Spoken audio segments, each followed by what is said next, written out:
우리나라뿐만 아니라 세계의 최고의 재벌이 된 삼성그룹의 창업주 이병철 회장님이 무슨 일이 있었든지 그가 죽기 전 한 달 전에 24개의 질문을 이 신부에게 남겨놓고 돌아가셨습니다. 이게 2020년 초반에 공개되면서 세인들에게 많은 관심을 갖게 된 적이 있습니다. 질문을 남기기 2년 전에 이병철 회장님은 이 폐암 진단을 받았는데 진단 후에 일본의 유명한 저널리스트를 만나서 암 선고 받은 다음에 이러한 고백을 했답니다. 인간인 이상 생로병사를 피할 수는 없다. 불치병이라면 받아들여야 하지 않을까. 하지만 차분히 떠난다는 건 아무래도 이상에 지나지 않고 적어도 살아서 아둥바둥하는 흉한 꼴만은 남에게 보여주지 말아야 되겠다 하는 생각뿐이다. 이렇게 이야기를 했다고 합니다. 폐암 진단을 받고 2년째 투병하던 이 회장이 무슨 목적이었던지 사람과 신 그리고 종교에 관한 질문지를 만들어서 1987년 천주교의 마당발로 통하는 여기 한강변에 있는 절두산 성당의 고 박희봉 신부에게 전달했습니다. 이 신부님은 캐톨릭계의 대표적인 석학인 정의채 교수님, 이분이 세례명이 몬시뇨르인데 카톨릭 대학교 교수였던 정의채 신부에게 전달했습니다. 이 몬시뇨르 신부님의 교수님이 답변을 준비했고 조만간에 이 회장을 직접 만나서 한번 설명해 드리려고 생각을 했답니다. 그래서 이 회장에게 전화를 했더니 이 회장님이 건강이 좀 회복되면 만나자 이렇게 연락이 왔답니다. 이 회장은 폐암 한 달 후에 이 전화를 받고 타계했습니다. 문답의 자리는 무산됐고 정신효 신부님은 20년 넘게 이 질문지를 간직하고 있다가 약 2018년 정도에 그의 제자인 차동엽 신부, 지금 그 당시에 인천 카톨릭 대학교 교수님이었는데 이 신부님에게 전달했습니다. 이 차동엽 신부가 이 답변을 묶어서 내 가슴을 다시 뛰게 할 잊혀진 질문, 내 가슴을 다시 뛰게 할 잊혀진 질문이라는 책을 2020년 2월 19일에 발간하게 됐습니다. 혹시 궁금하시면 이 책을 읽어보면 본질적으로 종교에 관한 한 인간이 살아가면서 고민하게 되는 이런 내용들이 상당히 있습니다. 이 회장의 질문을 분석해 보면 삶과 죽음의 경계, 인간과 신, 과학과 종교에 관한 본질적 질문으로 첫 질문을 시작해서 마지막 종말에 관한 질문으로 24개의 질문이 끝납니다.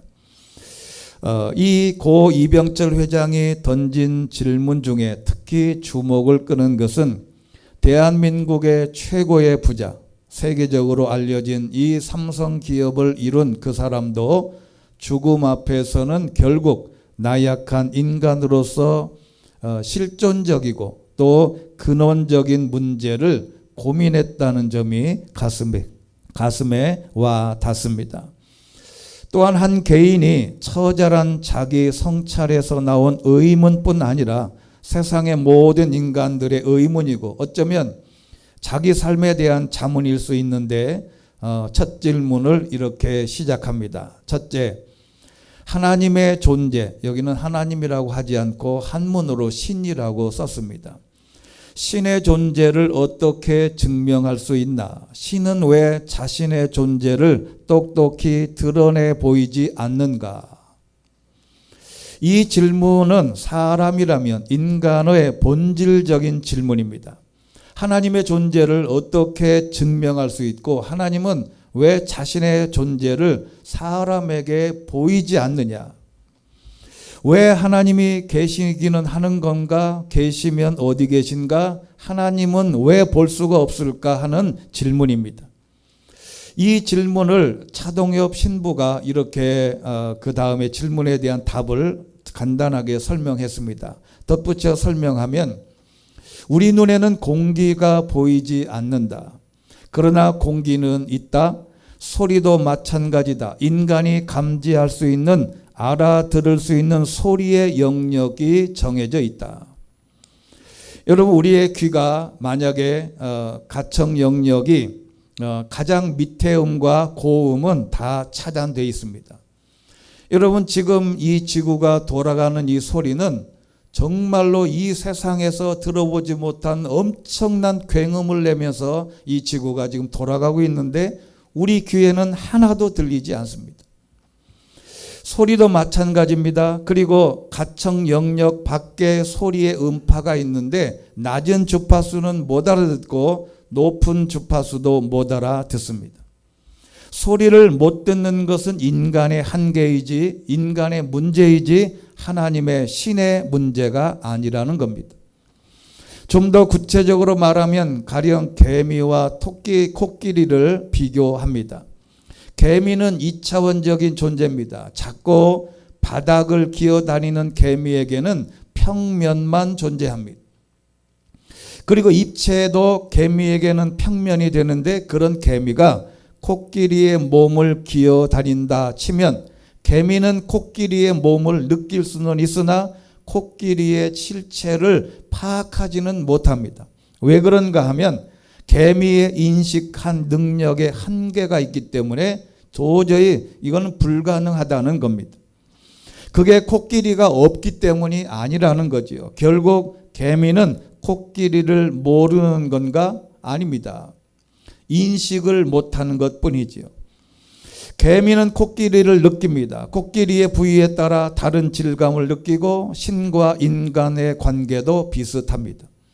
인간도 그렇게 하나님을 느끼게 되는데 우리가 큰 그림을 그리지 못할 뿐이다. 그러나 하나님은 이미 자신에게 자신을 드러내고 있는데 제가 물리학을 전공하는 사람이거나 현대 물리학에서는 우주의 차원을 11차원이라고 합니다. 여러분, 우리가 상상을 뛰어넘는 11차원은 우리가 보통 1차원, 2차원, 3차원이죠. 우리가 살아가고 있는 현재는 3차원의 세계입니다. 그런데 우주 현대 물리학에서는 우주를 11차원이라고 합니다. 흑백 TV로 3D 컬러 영상물을 수신할 수 없는 것과 비슷한 겁니다.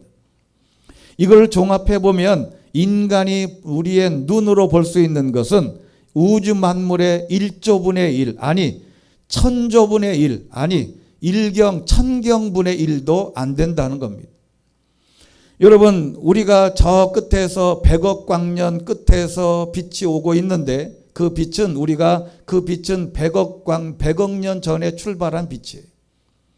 그 우주의 그 광활한 은하수와 수많은 별들과 이 우주 만물을 내 눈으로 볼 수 없는 것은 1경분의 1, 1조분의 1도 넘어서 천조분의 1, 만경분의 1도 우리의 눈으로 볼 수 없는 겁니다. 그렇다고 해서 내 눈에 보이지 않는다고 해서 우주가 없는 것은 아닙니다. 인간의 한계 때문인데, 그런데 오늘 아브라함은 그런 하나님을 본 사람이 아브라함이에요. 어떻게 하면 아브라함이 하나님을 볼 수 있었을까? 오늘 그 장면을 오늘 성경에서 이 본문이 기가 막힌 본문입니다. 하나님은 꼭 하나님의 모습으로만 나타나는 것은 아닙니다. 아브라함이라는 이름으로 바뀐 후에 하나님께서 첫 번째 축복이 임하는 장면입니다. 그 수많은 시간과 오해와 갈등 속에 지내오던 아브라함에게 좋은 소식이 들려옵니다. 저와 여러분이 잘 알듯이 아브라함의 첫 번째 이름은 아브람이에요. 아브람.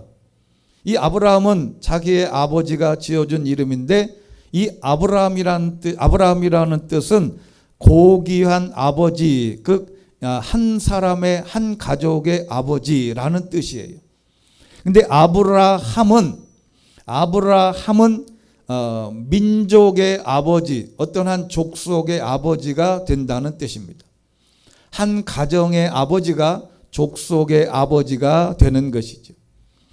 이렇게 창세기 17장을 읽어가 보면 이렇게 하나님이 아브람을 아브라함으로 바꿔줬어요. 근데 오늘 첫 번째 사건인데, 제가 17장과 18장을 읽다가 놀라운 사실을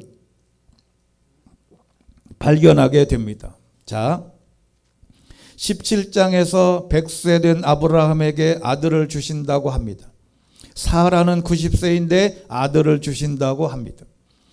속으로 비웃고 놀라고 믿지 못하겠고 뭔가 이상하다 생각했지만, 아브라함은 오늘 18장 본문 1절부터 보면 아브라함은 마음속에 무언가가 하나님이 말씀하신 것을 이루어질 것을 대비하고 있었음을 볼 수 있어요.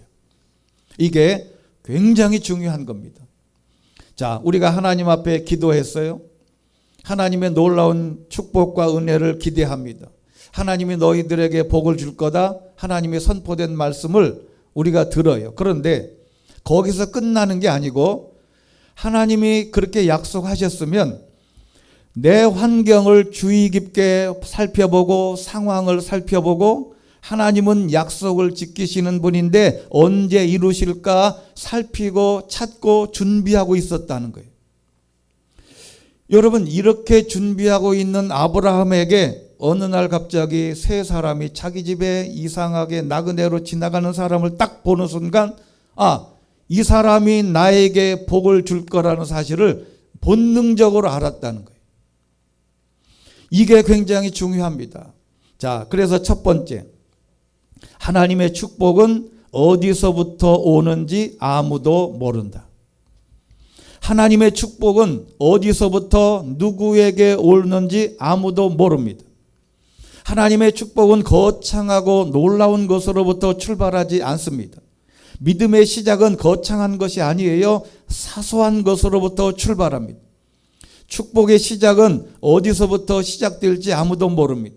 아브라함이 100세의 아들을 낳으면 천둥이 치고 그야말로 이 세상에서 그 유명하고 뛰어난 사람이 나에게 와서 안수기도를 해준다든지 그냥 청천벽력 같은 큰 사건이 일어나서 내가 아들을 낳는 게 아니라는 거지. 그래서 축복의 시작은 어디서부터 시작될지 아무도 모르는, 그래서 한 사람 한 사람 중요하게 생각하는 훈련부터 시작해야 된다는 겁니다. 중요한 것은 축복의 시작은 사람으로부터 시작된다는 것을 아브라함이 이름이 바뀐 다음에 하나님의 사람답게 깨닫게 되는, 말하자면 지혜가 바로 그 부분이에요. 좋은 사람 만나는 것이 축복입니다. 좋은 사람을 처음부터 잘 만나야지. 그 다음에 만나고 깨지고 어려우면 그 다음에 다 피를 흘리고 대가를 지불해야 돼요. 그런데 더 중요한 것은 내가 먼저 좋은 사람이 되어야 한다는 것은 절대로 잊어서는 안 됩니다. 사람들은 좋은 사람을 만나기를 기대하지만 아니에요. 상대방은 똑같이 좋은 사람을 만나기를 기대할 때에 내가 좋은 사람이 돼야 된다는 겁니다. 그래서 신앙의 사람의 첫 번째 출발, 아브라함이 아브라함으로 바뀌고, 첫 번째 출발은 사람을 귀하게 여기고 무시하지 않고 소중하게 여길 때 결정적인 순간에 그 사람으로부터 축복이 시작된다는 것을 보여줍니다. 두 번째, 그런 마음, 하나님이 어떻게 100세의 아들을 주실까 고민하고 기도하는 가운데 예상치 않는 환경이 만들어지면서 오늘 본문이 시작됩니다. 오늘 18장 1절부터 여호와께서 마물의 큰 나무들 근처에서 아브라함에게 나타나셨습니다. 그런데 2절에 있는 말씀을 보면 거기 기가 막힌 본문이 있어요. 하나님이 마물의 바로 상수리 나무 아래에 나타나셨는데 그 하나님이 어떻게 나타나셨냐면 2절 보면 아브라함이 눈을 들어보니 세 사람이 맞은편에 서 있었다.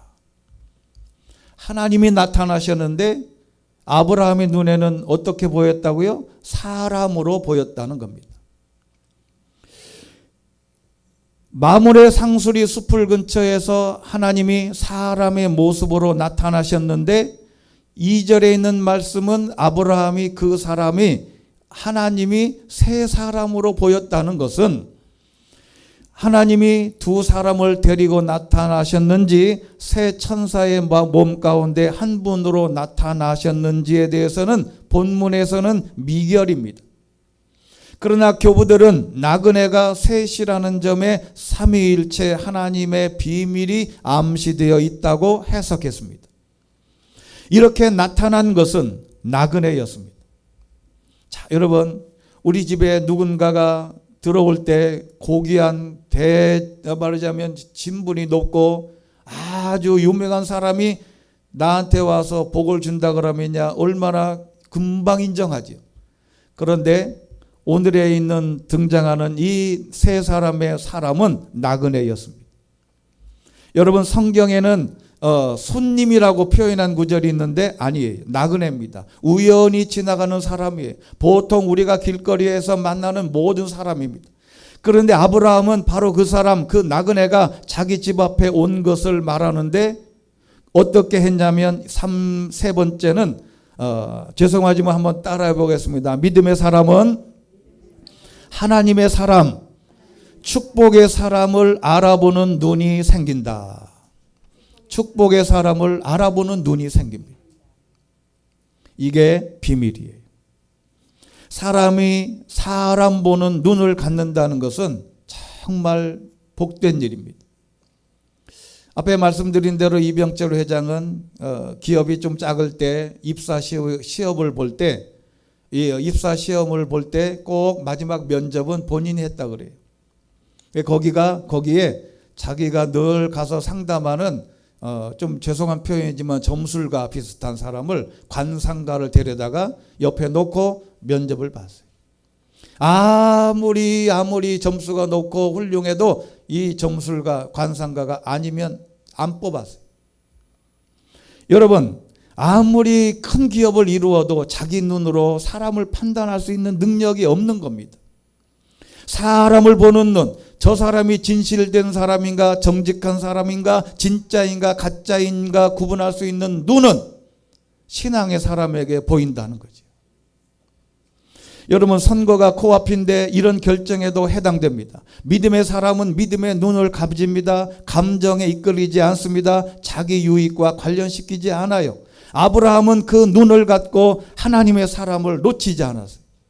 하나님이 나타나셨는데 세 사람이 딱 보이자마자 이 아브라함은 바로 이 사람이다 라고 감각적으로 안 것 같아요. 이게 하나님의 축복입니다.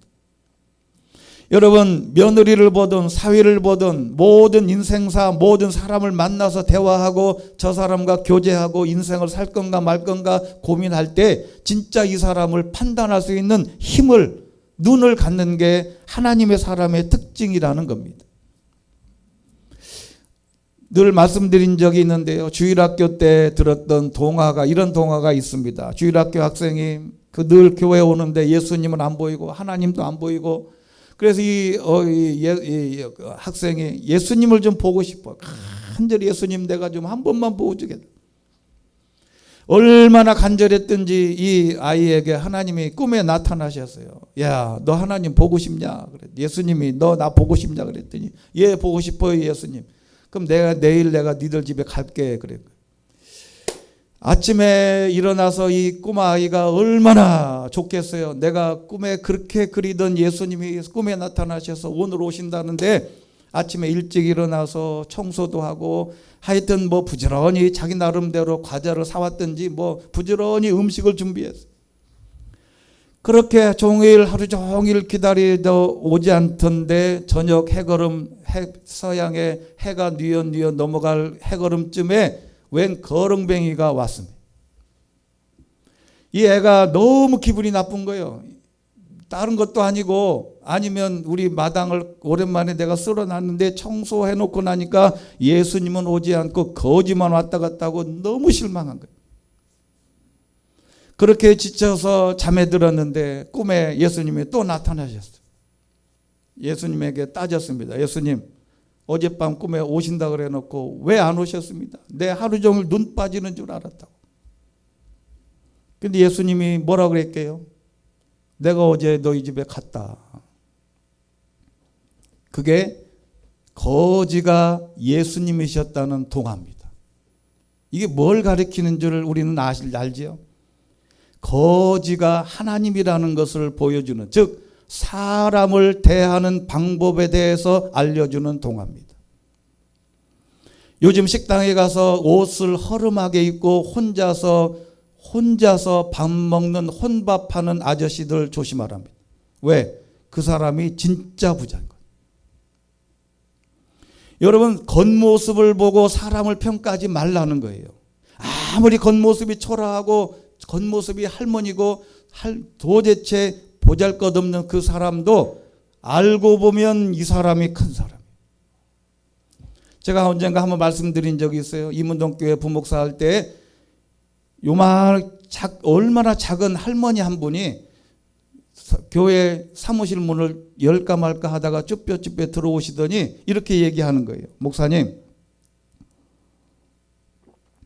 우리 손자가 여기 하림각에서 결혼하는데 담임 목사님하고 부목사님들하고 전사님들 우리 교회 거기 하림각에 와서 결혼식 하는데 축의금은 말고, 축의금 내지 말고 그냥 식사나 하고 좀 가세요. 그러는 거예요. 그래서 이거 행색을 봐서는 우리가 전 직원이 가서 거기 밥 먹을 그 하림각이 비싸거든요.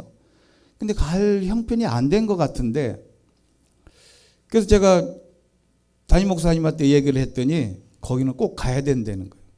그 저는 아무도 몰랐어요. 갔더니 조금 거짓말을 보태서 죄송한데 축의금 받는 항목이 의자가 책상이 5개예요. 축의금 받는 이게 5개. 근데 그 한 개 중에 한 개마다 50m씩 줄이 다 서 있는 거예요. 제가 결혼식에 가봐도 그렇게 사람이 많은 걸 처음 봤어요. 거기 안에 하림각이 지금은 어떤지 몰라도 그때 당시는 1,500명이 일시에 들어가서 서빙하면서 밥을 먹으면서 결혼식을 했어요.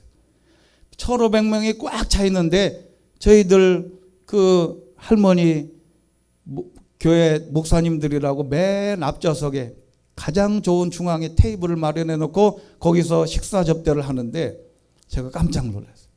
그분이 그렇게 부자고 그렇게 강력한 영향력 있는 사람인지 처음 알았어요. 여러분, 아브라함은 이게 선한 사람이 마지막에 복을 받는다는 건데요. 나그네를 대접하는 것은 이스라엘 백성들에게 몸에 배겨 있어요. 성경에 세 부류의 사람을 지나치지 말라고 그랬습니다. 나그네와 고아와 과부는, 이 세 부류의 사람은 하나님의 사람이라면 지나치지 말고 잘 도와줘야 된다는 거죠. 아브라함은 이 마음을 가졌기 때문에 축복의 물꼬를 튼 거예요. 이 세 사람이 지나도록 그냥 내버려 뒀으면 이 아브라함은 어떻게 될지 모릅니다. 여러분, 주보에 있는 성경 구절 히브리서 13장 2절 보면 나그네 대접하기를 소홀해 하지 말라. 여기 나그네는 strangers, 낯선 사람, 타양 사람, 모르는 사람이에요.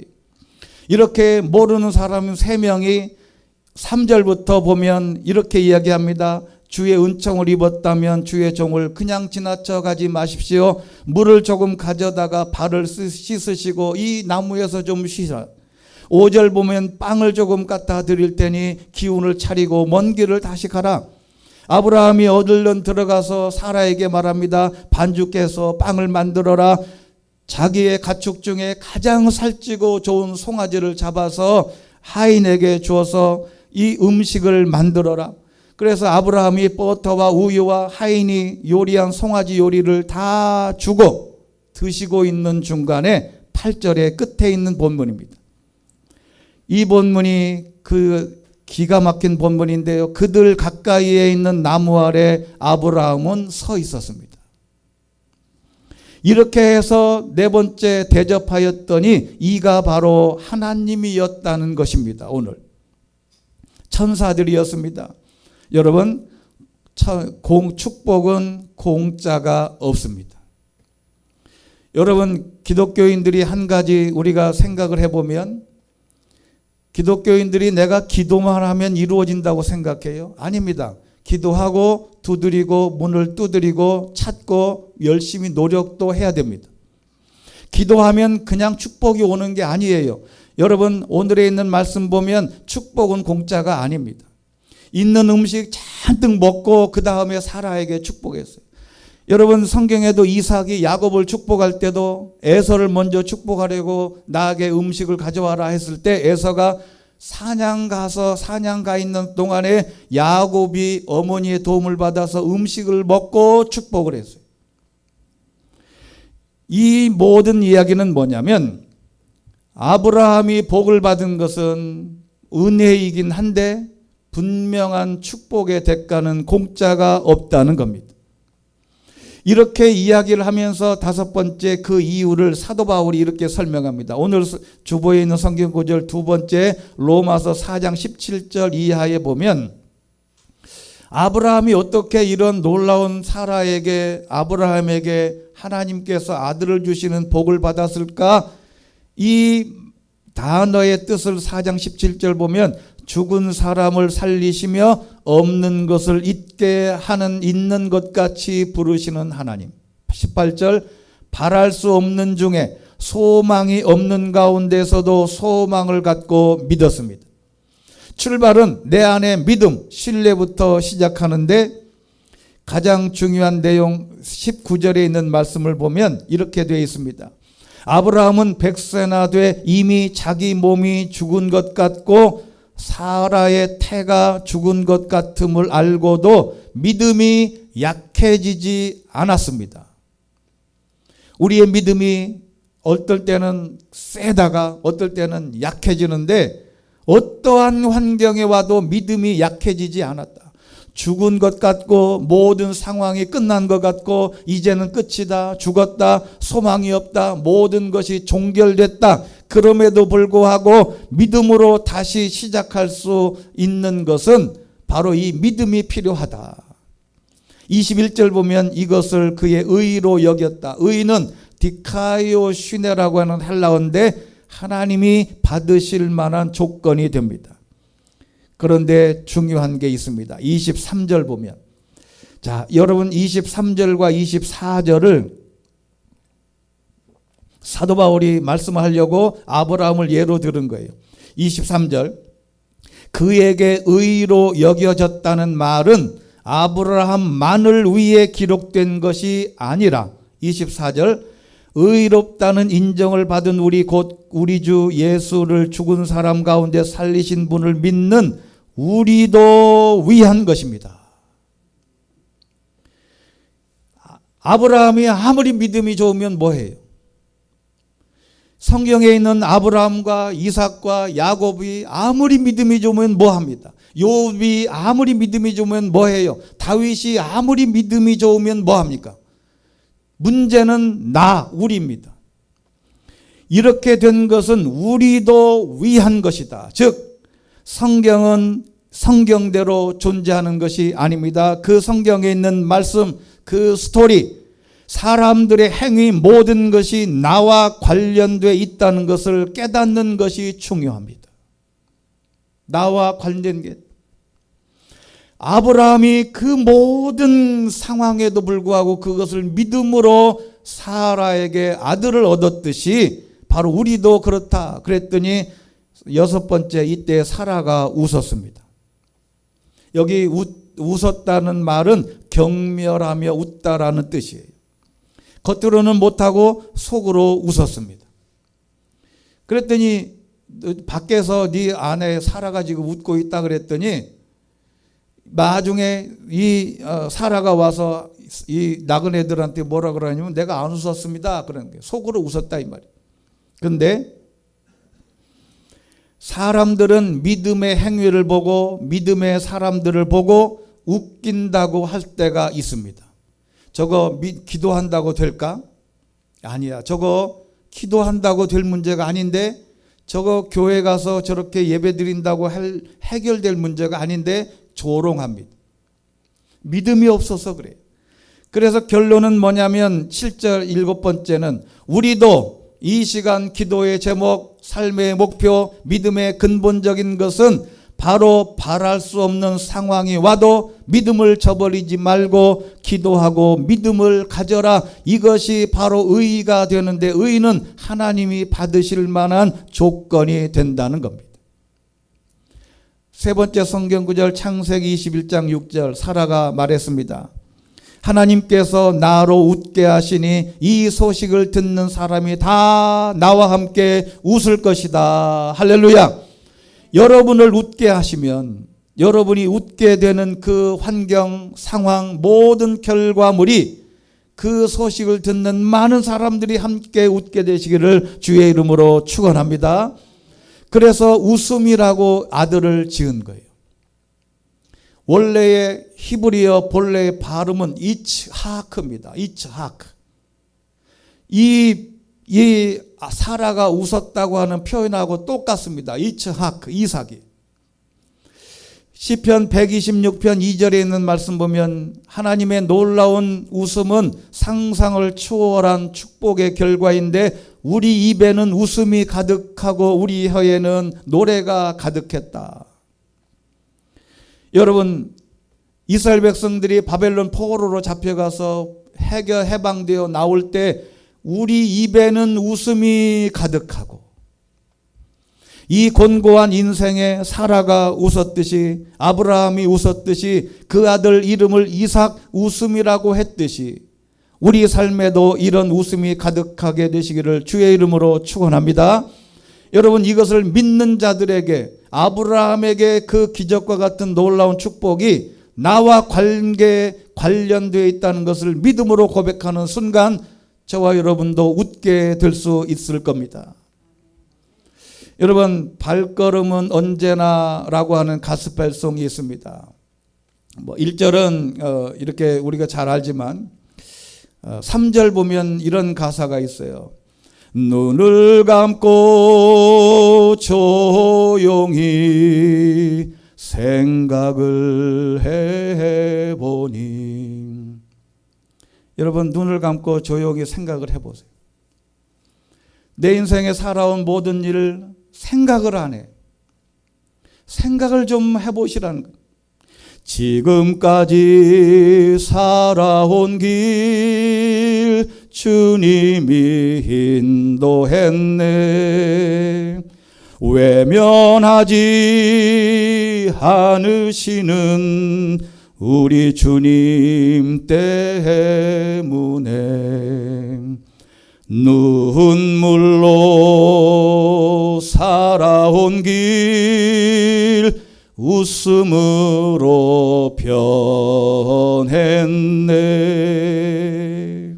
할렐루야. 눈을 감고 조용히 생각해 보니까 지금까지 살아온 길 주님이 다 인도했어요. 과거에는 여기까지 도우신 에베네셀의 하나님이, 지금은 우리와 동행하시는 임마누엘의 하나님이, 내일은 앞서가셔서 좋은 것 예비하시는 여호와 일의 하나님이 다 예비하고 준비하셨습니다.